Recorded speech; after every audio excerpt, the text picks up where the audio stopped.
ஒரு தாத்தா 5 இனிப்பு உருண்டைகளை எடுத்துட்டு போய் தெருமுனையில விளையாடிட்டு இருக்கிற பசங்களுக்கு கொடுக்கலான்னு போகும்பொழுது அப்ப அங்க 6 பசங்க விளையாடிட்டு இருக்காங்க. ஆனா அவர் கையில இருந்ததோ வெறும் 5 இனிப்பு உருண்டைகள் மட்டும்தான். இத பார்த்த அந்த தாத்தாவும், பசங்களா என்கிட்ட வெறும் 5 இனிப்பு உருண்டைகள் மட்டும்தான் இருக்கு, முதல்ல ஓடி வர 5 பேருக்கு தான் இந்த இனிப்பு உருண்டைகள் கிடைக்கும்னு சொல்றாரு.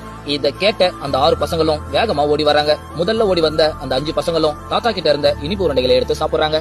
கடைசியா வந்த அந்த பையனும் எந்த ஒரு இனிப்பு உருண்டைகளும் இல்லாம அந்த போட்டியில தோத்து போய் நிக்கிறான். தோத்து போன அந்த பையனும் தன்னுடைய நண்பர்கள் கிட்ட, இன்னைக்கு எங்க அம்மா என்ன சீக்கிரமா வீட்டுக்கு வர சொன்னாங்க அப்படின்னு சொல்லிட்டு போறான். இத கேட்ட அவனுடைய நண்பர்களும் அந்த இனிப்பு உருண்டைகளை சாப்பிட்டுக்கிட்டே, அவனால இந்த தோல்வியை ஏத்துக்க முடியலன்னு நினைக்கிறேன், அதனாலதான் இப்படி சொல்லிட்டு போறான் அப்படின்னு சொல்லி சிரிக்கிறாங்க.